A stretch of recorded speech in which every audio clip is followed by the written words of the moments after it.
Welcome to A Conversation with History. I'm Harry Kreisler of the Institute of International Studies. Our guests today are John Mearsheimer, who is the R. Wendell Harrison Distinguished Service Professor at the University of Chicago, and Steve Walt, who is the Robert and Renee Belfer Professor of International Affairs at Harvard's John F. Kennedy School. They have just written The Israel Lobby and U.S. Foreign Policy. John, Steve, welcome back to the program. It's great to be back, Harry. Nice to be here. Help us understand the intellectual origins of this book. You're both IR specialists. The emphasis here is on domestic politics and how it influences U.S. foreign policy. Well, basically, in the wake of 9/11, almost all scholars of international relations began to think about the Middle East and U.S. policy in the Middle East and what went wrong. And Steve and I were talking about that matter in the spring of 2002, and we pointed out to each other that there's this phenomenon called the Israel Lobby that has a significant influence on our policy that nobody talks about or writes about. And we, at that point in time, decided we would try and do something. And then through a variety of circumstances, we ended up being commissioned by the Atlantic Monthly in the fall of 2002 to write an article. And from that point forward, began to do serious research and serious writing. And finally, in March 2006, an article came out in the London Review of Books, and that sort of exploded all across the globe and brought a great deal of notoriety to the subject and to us. And then after we wrote the article, we decided to write the book, which was then published this month here in the United States and will be published in a number of European countries and Asian countries later in the year. I'd just take a couple of comments. I had actually done some work on the Middle East. My dissertation, which was written here at Berkeley, looked at the Middle East in some detail. From an international relations perspective, there's a section of that book that actually deals with the domestic politics of alliances, including the domestic politics of the U.S. commitment to Israel. So I'd worked on this problem a little bit in the past. John and I are both regarded as realists, as people who think that, for the most part, states calculate the national interest rather carefully, and that international politics is sort of a competitive business where if you don't calculate your interests carefully, you're going to get into a lot of trouble. And a number of people have pointed out this book and the earlier article are somewhat contrary to the intellectual vision that we'd put forward. And I think the obvious answer is this is an exception to sort of standard realist behavior. And our argument in the book and elsewhere is that when domestic politics intrudes too heavily into a state's calculations and into the making of foreign policy, there's some considerable danger. You'll end up doing things that are not in your national interest. And of course, one of the main themes of the book is that's what's happened with respect to U.S.-Israeli relations over time. As I read your book and prepared for this interview, I whipped out my Federalist number 10, which I'd like to quote right now from, because Madison writes, by a faction, I understand a number of citizens, whether amounting to a majority or minority of the whole, who are united and actuated by some common impulse of passion or of interest, adverse to the rights of other citizens, or to the permanent and aggregate interests of the community. And he goes on to say in there that to secure the public good and private rights against the danger of such a faction, and at the same time to preserve the spirit and the form of popular government, is then the great object to which our inquiries are directed. So in a way, that's what you're up to here too, right? I mean, in the sense, the lobby that you're talking about is a faction. We actually referred to Federalist 10 in the book and say that interest groups and the interplay of what Madison called factions has been woven into the way American politics works since the founding of the Republic. There's nothing unusual about what the groups in the Israel lobby are doing. We often say to each other and to people in public, its activities, for the most part, are as American as apple pie. They're not illegitimate. They're just the way American politics works. But as Madison is hinting there, sometimes when a particular group or faction or interest group is too powerful, and if it's advocating things that are not in the overall interest of the country, it can be harmful to society, not because it's trying to be, but just because it's pushing things that aren't good for the country as a whole. Yeah, and just to pick up on Steve's point, I think if you look at the National Rifle Association, we would argue that the policies that it pushes quite successfully are not in the American national interest either, for the sorts of reasons that Madison was laying out. And one could make the same argument about the farm lobby and the Cuban lobby. So when we say that the Israel lobby exists, number one, and number two is pushing policies that are not good for the United States, we're not saying that there's anything peculiar about the Israel lobby. There are many other lobbies or interest groups like the Israel lobby, and we believe in some of those cases, not all of them, that they push policies that are not good for the overall interest of the United States. And by the way, it is possible that in the case of the Israel lobby, that if it pushed a different set of policies, this is one of Steve's favorite themes, if it pushed a different set of policies, those policies would be good for the United States, and we and Israel would be much better off as a result. But what is distinctive here and what we're talking about, I don't believe that Madison was talking about foreign policy. He was really talking about domestic policy. And the example of the National Rifle Association, it's a domestic lobby. They don't have a foreign policy. So that makes this area, it seems to, some of the characteristics are different from the case of the NRA. The farm. Farm lobbies, put it different, lots of industries, will push for protectionist legislation because they don't want to compete against foreign competition. So they make it hard to have free trade agreements because they want to get special protection from Congress or from the executive branch. Now that's a foreign policy issue, and anybody who's worked on trade policy understands that domestic politics matters greatly. If they're successful, of course, they get protection. All Americans end up paying more for those goods, so it's not in the overall interest of the country to protect an industry that can't compete. But it happens all the time, and that's a foreign policy issue. I don't think there's really much of a distinction between a lobby that works to try and shape domestic politics and a lobby that works to try and influence foreign policy. But to buttress Harry's point just a bit here, when Madison was writing, the United States was very much a white Anglo-Saxon Protestant country, and all the hyphenated Americans, so to speak, had not come to the United States at that point.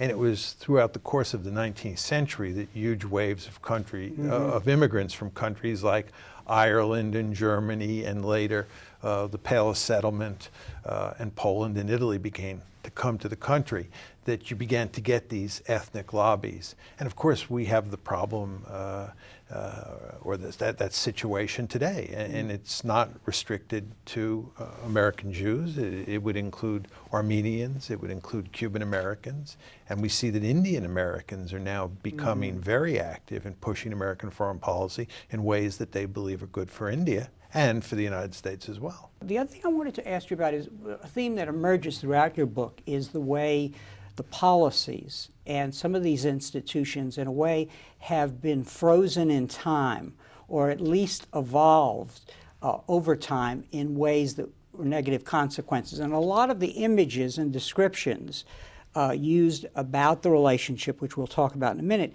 go back to an earlier period.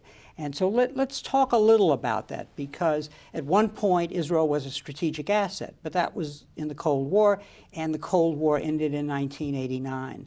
Israel itself has changed a lot, in this period. And as you demonstrate, when we talk about the lobby has changed over time. So talk a little about that, because it's very important, because what you're addressing a problem where the institutions you're talking about and the arguments made have not evolved with time. There's, in a sense, different sets of trends happening, and they go in somewhat different directions. I think you can make an argument, for example, the argument we would make is that there was a very powerful moral case for the creation of the State of Israel and for Israel's existence today, based on centuries of anti-Semitism and, of course, culminating in the tragedy of the Holocaust. And so there was enormous sympathy at the time of Israel's creation, and lots of sort of good feeling in the United States. And over time, that image has eroded, most powerfully due to the implications of the occupation, the post-67 occupation of the West Bank and Gaza, and then the subsequent treatment of the Palestinians over now many decades, which has eroded Israel's image around the world, and even to some degree in the United States, and to some degree among Jewish Americans as well. So that's one trend. Second trend, of course, is Israel's strategic value, which you could argue actually went up for a while as it grew more capable, and in the context of the Cold War was something of an asset. But once the Cold War came to an end, its value as a strategic asset begins to decline, and it becomes, of course, a problem for the United States, particularly in generating anti-Americanism in the Arab and Islamic world. And the third trend is that key groups in the lobby become more powerful, more influential over time. AIPAC was a rather small operation in the 1950s, a small office, one lobbyist up on Capitol Hill. And AIPAC is, explain. I'm sorry, the American Israel Public Affairs Committee. It's widely regarded as one of the most important elements in the Israel lobby. Probably the most powerful. It's essentially a one-man show, almost a one-man show in the 50s and 60s. And by now, in 2007, an annual budget of about $50 million, a very large, well-paid staff, regional offices around the country, a great capacity to help shape campaign contributions for candidates. It's just an entirely different operation than it was. The summation of all these trends is, in a sense, although the moral case for giving Israel unconditional support has gone down, and the strategic case for giving Israel unconditional support has gone down, the power of the lobby has gone up, and American support for Israel continues to go up, despite the fact that, again, the strategic and moral case for this level of support and its unconditional nature has been reduced. It's much more difficult for a president today to put pressure on Israel than it was in 1990 or 1980 or 1970. All the way back to 1956, when Dwight D. Eisenhower really put pressure on Israel to get out of the Sinai after the '56 war. It's hard to imagine an American president being able to put that kind of pressure. He basically threatened to cut off all U.S. economic aid if they didn't. At the time of the Suez War. At the time of the Suez War. 1956. Exactly. Yeah. Right. And again, it's hard to imagine an American president doing that now. Mm-hmm. So help me and the audience understand what we're talking about when we're talking about the Israel lobby, because in this discourse one has trouble because of the history of anti-Semitism, but you're pretty careful in your wording, and I want to go over that. What is the lobby? Well, our argument is, Harry, that the lobby is a loose coalition of individuals and groups who work actively to push American foreign policy in a pro-Israel direction. Now, we're not arguing that they're pushing American foreign policy in a direction that favors Israel and does damage to the United States. We believe that the policies that they're advocating, the individuals and groups in the lobby, are ones that they believe are good for the United States and good for Israel. We disagree with that on both counts, but that's what they believe. Many of our critics have said that we're talking about a cabal or a conspiracy. We go to significant lengths in the piece and in all our public presentations to make it clear that we're talking about no such thing. This is an American interest group. It's like the National Rifle Association. It's like the Farm Lobby. It's like the Cuban Lobby. It's just another interest group that is operating in ways that are, as Steve said before, for the most part, as American as apple pie. Another point that needs to be emphasized here is that we're not talking about a Jewish lobby. A number of our critics like to use the phrase Jewish lobby, when in fact we say explicitly that this is not a Jewish lobby, it's the Israel lobby. Now, why is that the case? First of all, not all Jews could possibly be included as part of the lobby, because if you look at the basic makeup of the American Jewish community, it's quite clear that about a third of American Jews do not feel any significant attachment to Israel. It's just not something that matters that much to them. So in no way could you include them in the lobby. So not all Jews are in the lobby. Furthermore, it is quite clear that inside the lobby are a number of important constituencies that are not Jewish, the most important of which are the Christian Zionists, but also a number of key neoconservatives like John Bolton and Jim Woolsey, who we would include in the lobby, are not Jewish. So this is not a Jewish lobby, it's the Israel lobby. It is defined not by ethnicity or religion, it is defined by its political agenda. And its political agenda, again, just to be perfectly clear, is to push U.S. foreign policy in ways that benefit Israel and at the same time are believed to benefit the United States. Yeah, I would just add a couple of points to what John said. Obviously, it's a heterogeneous coalition to some degree. There are differences between different groups and individuals in it. So some organizations, for example, the Zionist Organization of America, a very hard-line group that believes Israel should basically control all of the occupied territories in perpetuity. And many of the Christian Zionists, if not all Christian Zionists, these hardline Christian evangelicals, also favor that. There are other groups that also want the United States to have a special relationship with Israel, want American foreign policy to be very pro-Israel, who nonetheless favor a two-state settlement, think that Palestinians should have a state of their own, think the United States should push for that, although they tend not to think the United States should ever really squeeze Israel hard on that. But nonetheless, that's the outcome they would like to see. So it's not a single unified organization with a leadership that sort of hands out orders to the rank and file. It's a loose coalition. And I believe you're suggesting when you're describing the lobby that in this period when there's been a historical evolution since, say, the '67 war to the present, the balance of power within what we can call the faction that is the supporters of Israel, to use Madison's term, namely faction, that the balance of power within those groups is shifted, and so you get an output that may not be universally agreed on, which is what you were just suggesting. If you looked at the spectrum of organizations within it, the most powerful and influential, the ones with the largest budgets, tend to have the most influence on the policy process, tend to be on the hardline end of the spectrum, and they've moved in a more conservative direction or more hardline direction over time. There are a number of other organizations, Americans for Peace Now, Brit Tzedek V'Shalom, the Israel Policy Forum, that are on the more moderate, even dovish side of the spectrum.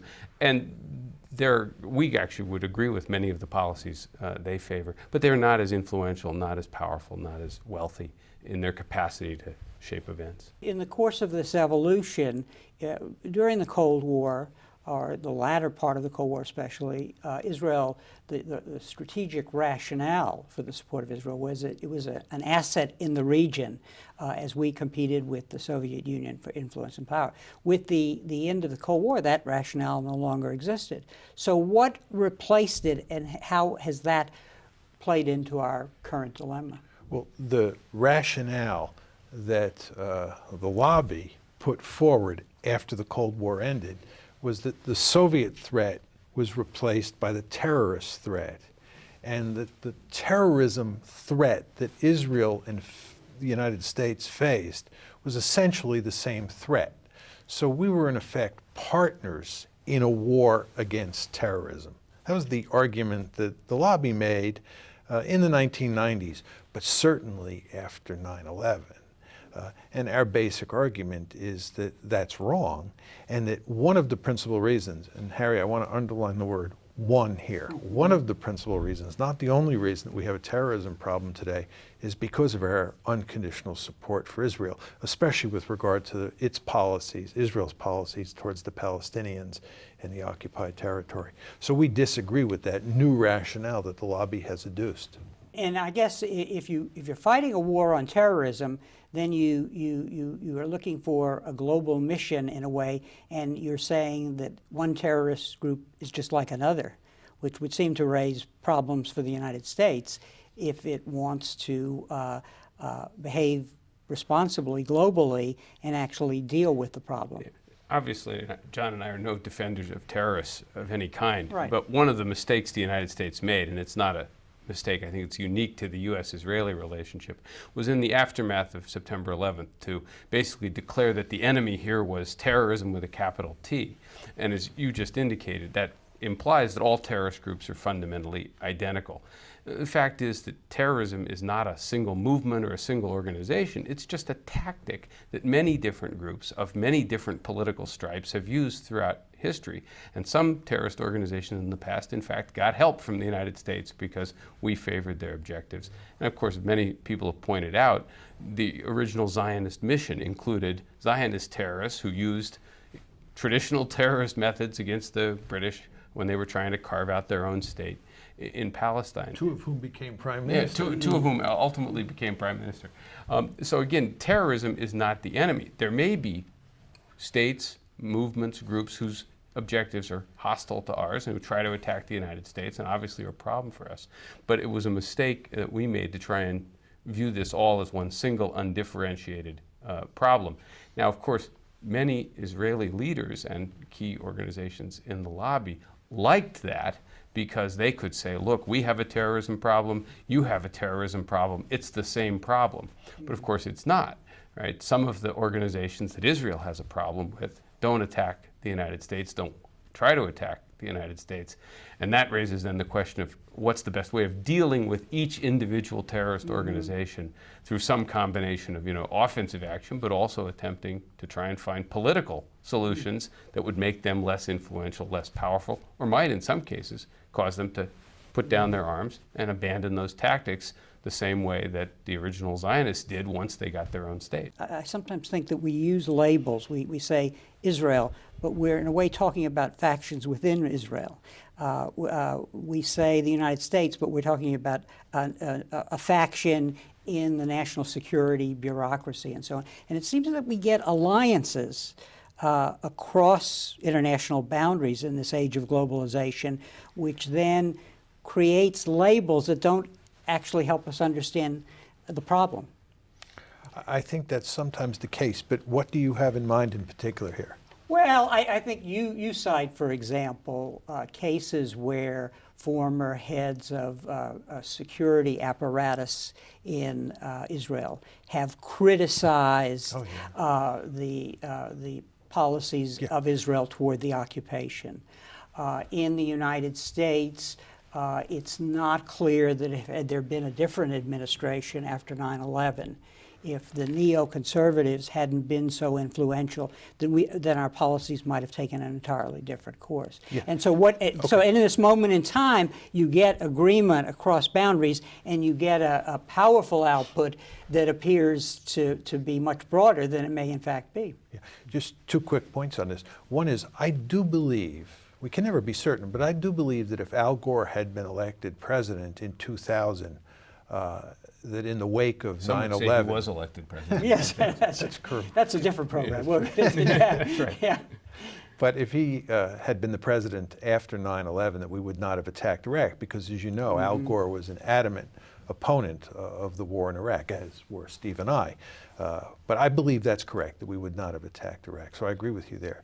But with regard to Israel itself, a good example to support your point is that there are a very large number of individuals inside the national security establishment in Israel who believe that Israel should cut a deal with Syria over the Golan Heights for the purpose of splitting Syria from Iran and getting Syria to help Israel deal with the with the Hezbollah problem in Lebanon, and also just creating a peace agreement between Syria and Israel, much the way you have a peace agreement between Jordan and Israel, Egypt and Israel. So there are significant differences among Israeli elites on key policy issues. There's no question about that. And inside the United States, you have those differences too. Yeah, I think Harry was actually raising an even more interesting question, which is almost a theoretical question of how you conceive about foreign policy, which is, to what extent does foreign policy get shaped by what one might call transnational coalitions? And there's a literature on this that isn't about the Middle East, it's just a more general literature. And I do think when two countries become very closely intertwined, as the United States has been with Israel, and it has been with a number of its NATO allies, the British being the most obvious one, you obviously get channels of influence that run both ways between people who are one step down in bureaucracies, who are constantly working with each other and are going to try to influence each other's thinking in various ways, and can even invoke each other to try and gain political support back home, back in the bureaucracy. And I think we see a number of instances in U.S.-Israeli relations, in Anglo-American relations, where that sort of thing happens. And one of the points we've underscored in trying to write the book is that there's lots of aspects of this relationship that are both interesting but also of great importance for both countries. The problem is that nobody wants to talk about them.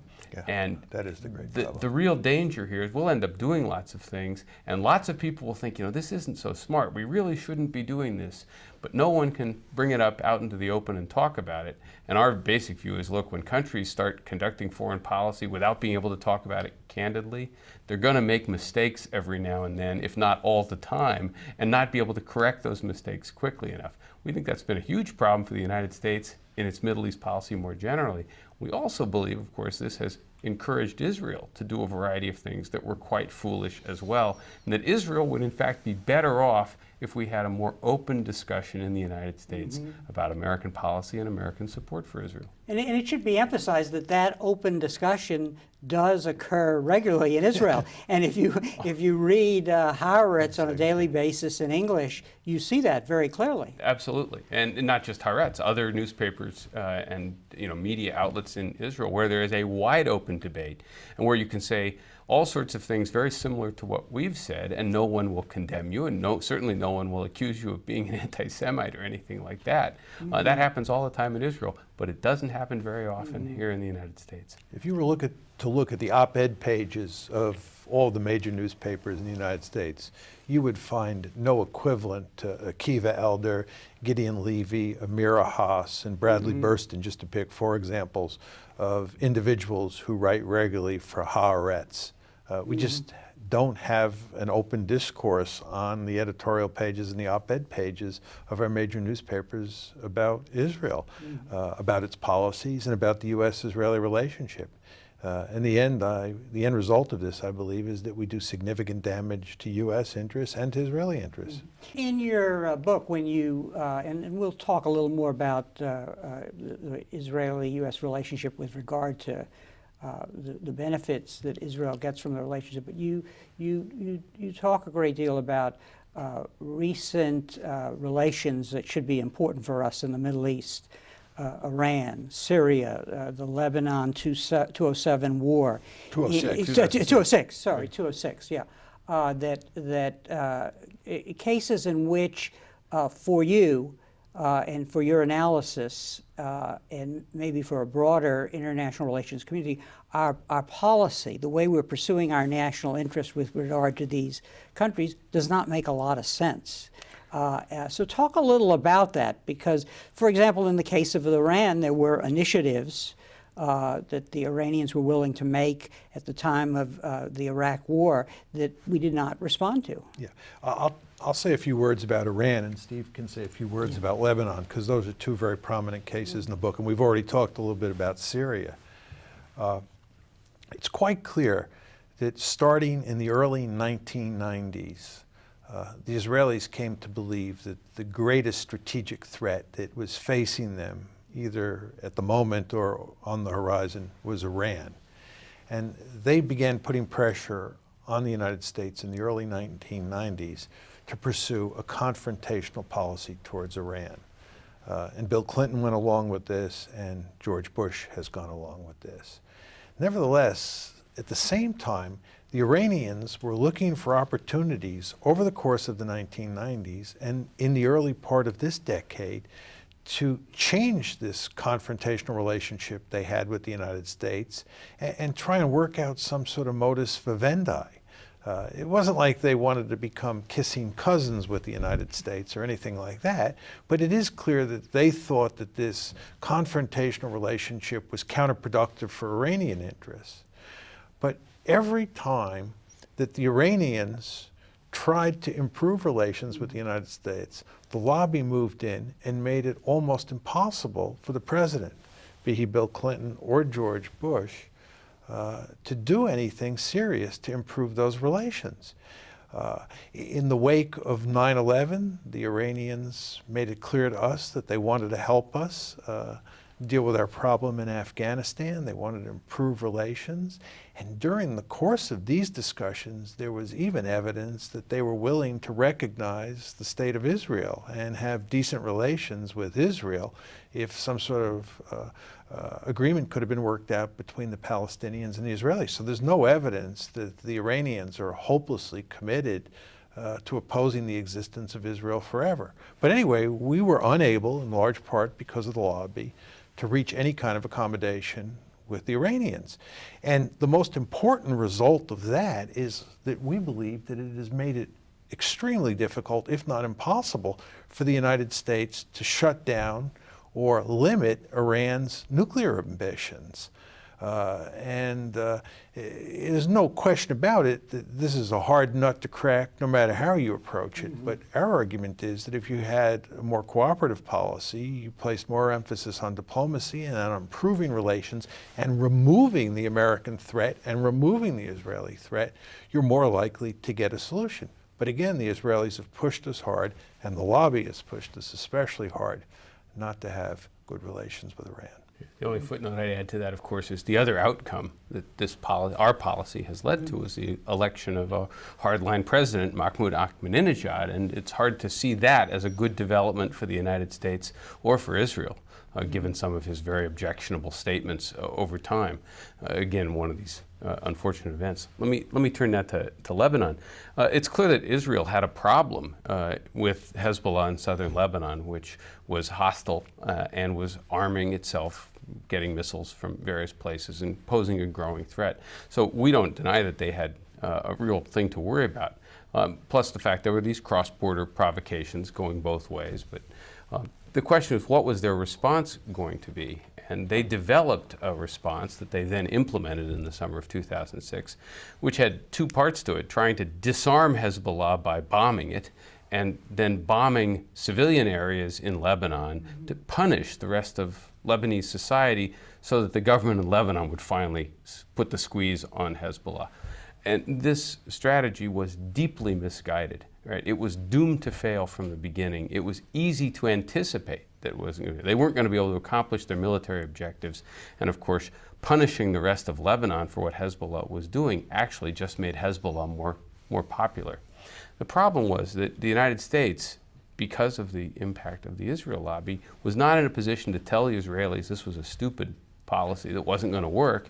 And secondly, once the war started and then it was clear that the strategy wasn't working, the American government wasn't able to put pressure on Israel to get a ceasefire quickly, a ceasefire that, by the way, would have saved Israeli lives because Hezbollah was launching rockets into northern Israel. Instead, the American government, both the Bush administration and Congress, swung overwhelmingly behind Israel, delayed a ceasefire, and anyone who tried to raise questions about this, anyone like Human Rights Watch or Amnesty International that criticized Israel's disproportionate response, or a handful of congressmen who said that, really they thought Israel was kind of going overboard and threatening the democratic government in Lebanon. Anybody who said this was immediately slammed by key organizations in the lobby.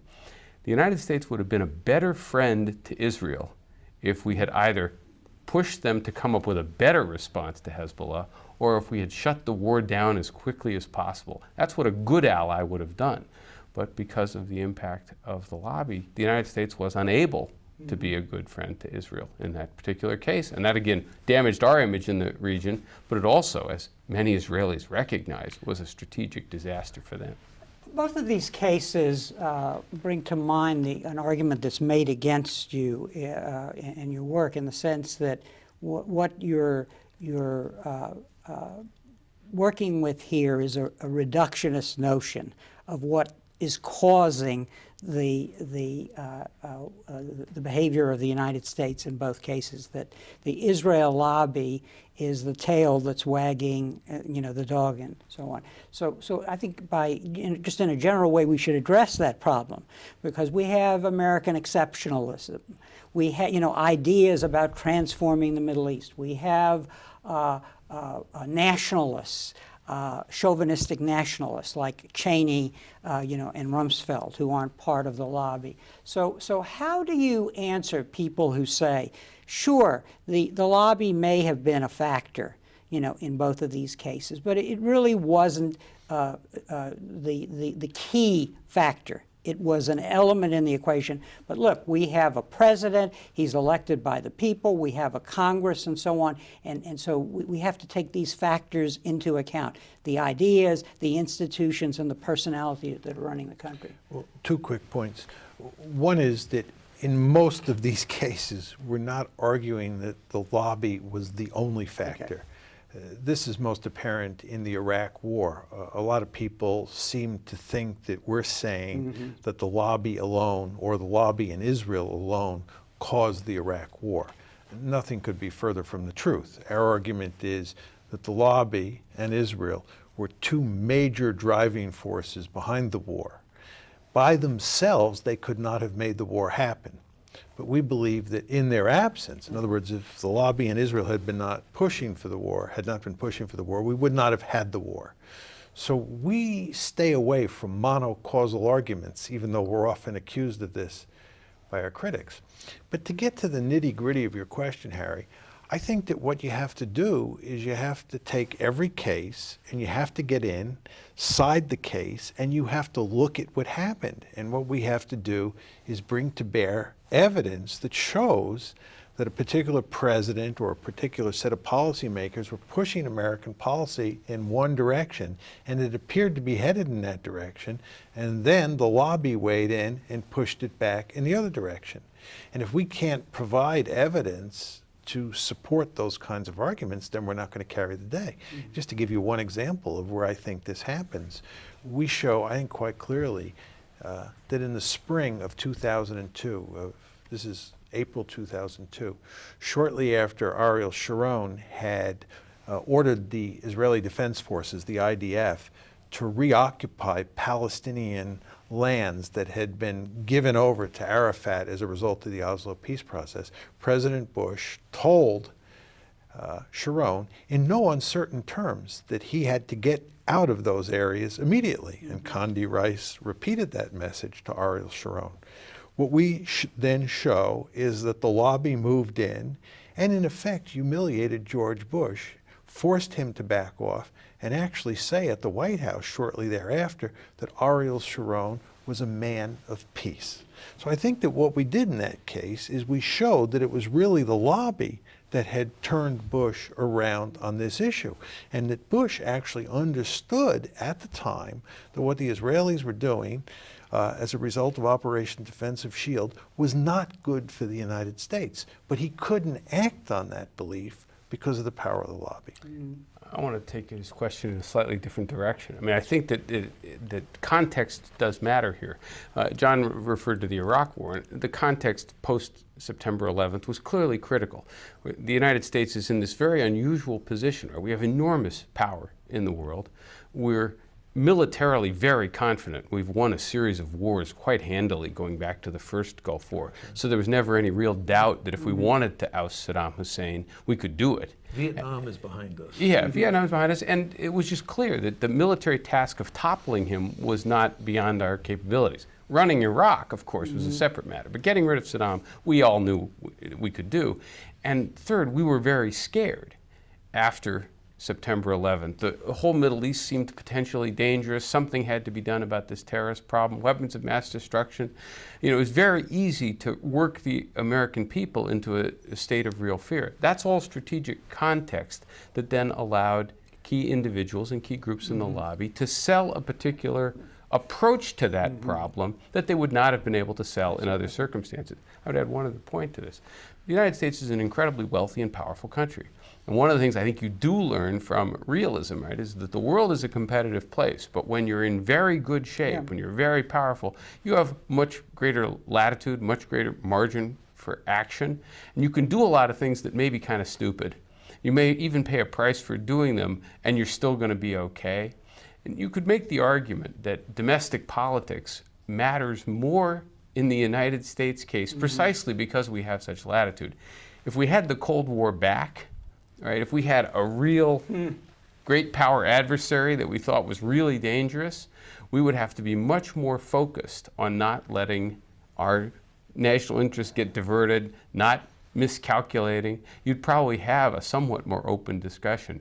In a funny way, we have the luxury of allowing special interest groups of all kinds to distort American policy precisely because the United States is so big and powerful.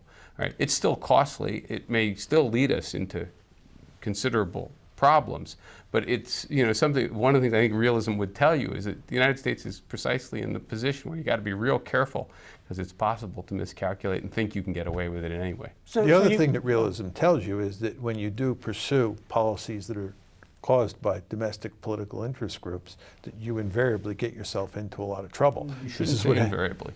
Almost always. Almost always. Okay. So you've given me the opportunity to have you put on simultaneously your domestic politics hat and your international politics hat, in the sense you're saying that in both realms there isn't a balancer, so that there's no one out there balancing America's global power, which would discipline us.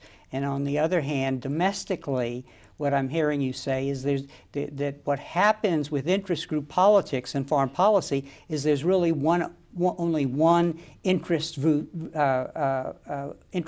group voice, and it's not being balanced. On this particular issue, that's right. It's not that there aren't countervailing forces within American domestic politics. There are Arab American groups that try to lobby. You could argue they're peace groups, for example, that are sometimes very critical of what Israel has done, or critical of unconditional support. But if you look at the balance of power internally between the various groups in the Israel lobby and what you might put as the countervailing forces, it's overwhelmingly on one side. Just to give you one, sort of fact on this, between 1992 and 2005, pro-Israel political action committees gave about $55 million to to candidates for office in American elections, congressional and presidential elections. Arab American groups in that same period, 92 to 2005, gave 800,000. So it's 55 million versus 800,000. That's not the only fact you could point to, but it suggests what the balance of power is. It is often said, of course, well, what about the oil lobby and what about the Saudi lobby? These, on foreign policy issues, are just nowhere near as powerful. We talk about this at some length in the book. Oil companies are very energetic. There is an oil lobby out there. They do a lot of work in Washington, but it's mostly on domestic politics, environmental regulations, tax policy, drilling rights, things like that. The bread and butter of what drives an oil company or an energy company. On foreign policy, they tend not to be very energetically engaged. And this is why the former legislative director of AIPAC, a man named Douglas Bloomfield, told BBC News in 2003, AIPAC has one great advantage. We really don't have any competition. That's probably overstating it just a little bit, but it captures the essence of the imbalance of power inside the United States. You can't cover everything, but you identify, and I wanted to just mention this, how the lobby works and its impact is felt. And you say constraining what presidents are willing to contemplate, forcing them to take steps they might otherwise avoid, making it harder to sustain initiatives that the groups oppose, shaping perception so that key officials will willingly favor the policies that these interest groups are pushing. So this is phenomena common to all interest groups, and what you're saying, it's very powerful in the case of Middle East policy. Well, let me explain basically how the lobby operates. It pursues two strategies. The first is to influence the policy-making process, and the second is to shape, to dominate the discourse about Israel in the United States in ways that make the Israelis look like the good guys, the Arabs look like the bad guys, and make Americans think that the wise policy is to support Israel unconditionally. But just to say a few words about the first strategy, which is to dominate or to influence the making of policy. You talked mainly about how the lobby influences the executive branch, the president and his advisors, and of course they do that very well. Where the lobby has its greatest influence is actually on Capitol Hill. The lobby is very effective at going up there and putting pressure on congressmen and congresswomen and senators to support policies that are pro-Israel. And if any of those legislators are running for re-election and the lobby believes, and here we're talking mainly about AIPAC, but if AIPAC believes that those legislators are not sufficiently pro-Israel, they'll do everything they can to help those legislators go down to defeat in the next election. And it'll help get people elected who are likely to be pro-Israel. So you see that inside the executive branch and inside Congress, they work hard, as other interest groups do, to influence outcomes. And then we get to the second broad strategy, which is controlling discourse. There are a lot of people in the media who are naturally sympathetic to Israel. Someone like William Safire, who wrote for the New York Times, didn't need any encouragement from AIPAC or the Conference of Presidents of major Jewish organizations to be pro-Israel. He was naturally quite pro-Israel. And by that you mean that's where his ideas about national interest were. You're not suggesting anything? Yeah. He would see the interests of the two countries as essentially identical. And okay. tended to favor rather hard-line Israeli policies and a very hard-edged American approach towards the Middle East. But what the lobby does is it goes to considerable lengths to make sure that other op-ed columnists and editorial writers don't say things that are hostile to Israel or hostile to the U.S.-Israeli relationship. If somebody writes an editorial that's deeply critical of Israel, if it was the Los Angeles Times or the New York Times, you can rest assured that a bevy of organizations like Camera would write letters and generate email and letter writing campaigns and so forth and so on. Telephone calls would come. And furthermore, the lobby goes to considerable lengths to try and influence the discourse on university campuses. After 2002, when there was a bevy of criticisms against Israel on campuses, they went to great lengths to what they call take back the campuses. So basically what the lobby does is try to influence the policymaking process as much as possible and to create a situation where the discourse is as pro-Israel as possible. And they do a very good job at it. And as you've said, though, this is as American as apple pie insofar as its interest group behavior. Yeah. That's right.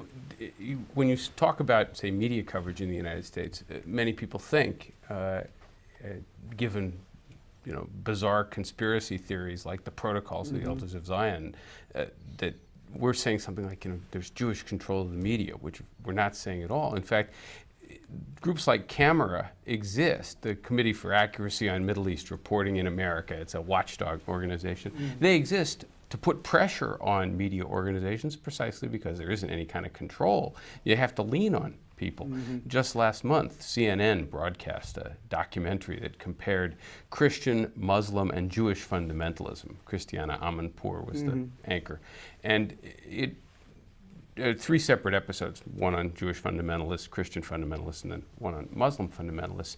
And immediately in the aftermath, a number of prominent organizations in the lobby, including the Conference of Presidents, began organizing protests directed at CNN, and in particular, asking people to write companies that had bought advertising time and to complain to the advertisers. Now, if you're CNN, this is something you have to take very seriously. And the purpose, of course, is to make sure that the next time you think about doing a show like this, you'll think, well, maybe we ought to make sure it's a little bit more favorable because we don't want to get that avalanche of mail and those other protests. And that's only one of many other examples where radio stations and newspapers have faced boycotts and other forms of pressure from well-organized groups who want to make sure that their coverage is as favorable to Israel as possible. Now, I should add one other point. They're not the only group that does this kind of thing. You would find the same thing in other politically hot topics as well. What we always keep coming back to is that this is ultimately not the way we're supposed to do business in the United States. We're supposed to have open discussion of issues. And by failing to allow open discussion of these issues, we end up with policies that aren't in America's interest. But we also believe that we've ended up with policies that have ultimately been very harmful to Israel. To take the most obvious example, many Israelis and many Jewish Americans understand that the entire settlement enterprise was a real strategic and moral disaster for Israel. And American presidents have always opposed it, but they've never been able to put any pressure on it because the political cost of trying to do it would be too great. And that's in part because we can't even talk about that very openly here in the United States. So what is our national interest in the Middle East that we're not dealing with adequately? Well, we have three major interests in the Middle East. One is to ensure that the flow of oil out of that area of the world continues unabated. Second, to prevent nuclear proliferation in the region. And we're especially worried about the possibility that some terrorist organization like Al-Qaeda might get its hands on nuclear weapons.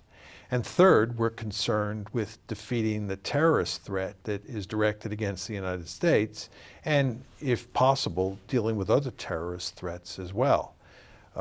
We believe that with regard to the proliferation problem and with regard to the terrorism problem for sure, that our policy of giving Israel unconditional aid has made it more difficult to deal with those problems. The best case, of course, is the terrorism problem.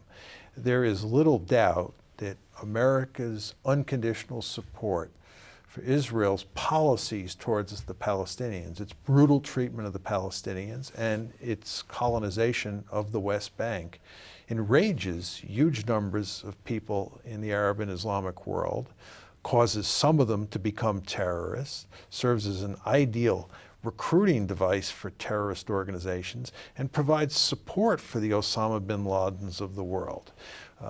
And the end result of this is the United States has a major league terrorism problem. And it's not driven, that terrorism problem is not driven simply by American support for Israel's policies towards the Palestinians, but it is driven in good part by that. And that just is one example of how a particular American national interest, which is to stop the terrorist threat against us, is hindered by our relationship with Israel. So what is the answer to opening the debate, the dialogue in the United States? Obviously, the lobby is a legitimate faction in Madison's sense. Absolutely. So how do we proceed, you know, in the case of a group that has done a very good job of following what our system is about? Well, our contribution to this is to write a book that, among other things, I can show the book in a minute. write a book to try and open this up. And one of the themes that we strike in the conclusion of the book is to hope that many people in the United States who feel an attachment to Israel and a commitment to it in some way will think more and start talking more openly among themselves. As John said a while back, if the key organizations in the lobby were pushing a different set of policies, we would have no objection, and we think that would be much better for Israel as well. Our basic view on the U.S.-Israeli relationship, of course, is that the United States should be treating Israel like a normal country. Yeah.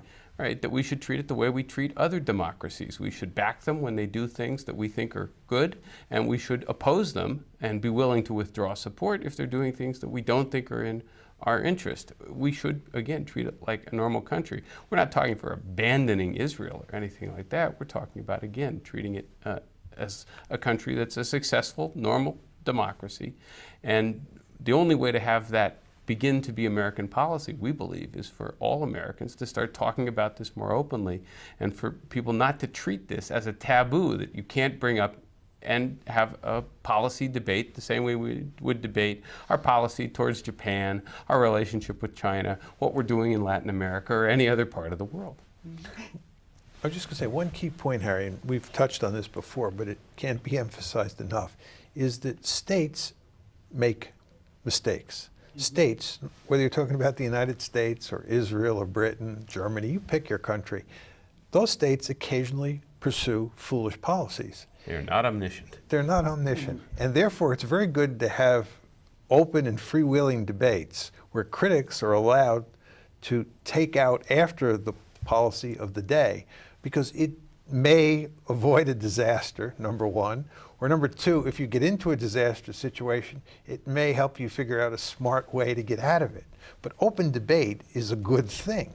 But what we have in the case of U.S.-Israeli the U.S.-Israeli relationship is a situation where it is very difficult to have a meaningful debate without those people who criticize Israel and the United States for its support for certain Israeli policies being called anti-Semites. Which is, by the way, why you see the presidential candidates in the current election having such a lively debate on U.S. policy towards Israel. The largest recipient of American foreign aid, $500 per Israeli per year, and yet there's no discussion, even though all of them recognize that American Middle East policy has gone badly off the rails. They all kind of agree on that, and they have different prescriptions. But the one item that, of course, is never questioned is the special relationship. And that suggests that there's something getting in the way of an open discussion. Given all the other things the presidential candidates disagree on, it is kind of surprising that they don't ever disagree on that. We just have a few minutes left. One last question, brief answers. You're tenured at Chicago, you're tenured at Harvard. What have you learned about evidence and public discourse and civilized discourse as a result of this exercise? Well, this is a debate that's taken place very much in the public realm, not in the academic realm. Steve and I have each written 3 books before we wrote this book, and the debates surrounding those books largely took part in the academic realm. And in that realm, not always, but most of the time, the debate involved evidence and logic. This debate is one where we believe evidence and logic usually doesn't come into play. And what we have discovered is that our opponents, so to speak, our critics, use basically 3 tactics to go after us. Number 1, they smear us, and you see very little of that in the academic world. 2, they constantly misrepresent our arguments. It is truly amazing how often people accuse us of saying X when we said the opposite of X. And number 3, we're frequently accused of doing shoddy scholarship, which interestingly is a charge we were never accused of before we wrote this book. We consider these 3 charges basically to be, this word may be a little bit strong, but it captures the essence, I think, of what we think. These charges are bogus charges. Really, they don't carry much weight. But nevertheless, they're leveled at us all the time, and we're forced to constantly deal with them instead of being in a position where we can deal with the substance of the book. I'd say just a couple of things quickly. First of all, this whole issue is sometimes discussed as a sort of Jewish versus non-Jewish issue. One of the things that I've learned about this, of course, that's the wrong way to think about it, because of course you have Jewish Americans and non-Jewish Americans on all sides of this issue. That's one thing that's become clear. The second thing is leaving aside some of our more prominent critics, who are often, unfortunately, rather visible in mainstream media circles. But leaving aside that, I've been struck by how the vast majority of people that I deal with, not everyone, but the vast majority, welcome this discussion. Even the people who may have some disagreements with some of what we've written think it actually is something that ought to get out there and ought to get talked about. I think our correspondence is sort of 80% favorable, some of it very, very favorable. So I've actually been struck by how I think most Americans, and by the way, public opinion polls would bear this out, most Americans don't want the United States to give any country, including Israel, unconditional support, and they welcome an open and civil debate on this and many other topics. And again, we hope that that's the ultimate outcome of the book. On that note, I want to thank you both for taking the time. We could have gone on for several hours, but the program is 1 hour. And let me show your book again, The Israel Lobby and U.S. Foreign Policy. And I want to thank John and Steve for coming back to our program and telling us about their book. Thank you for having us, Harry. Lots of fun to talk to you. And thank you very much for joining us for this conversation with history.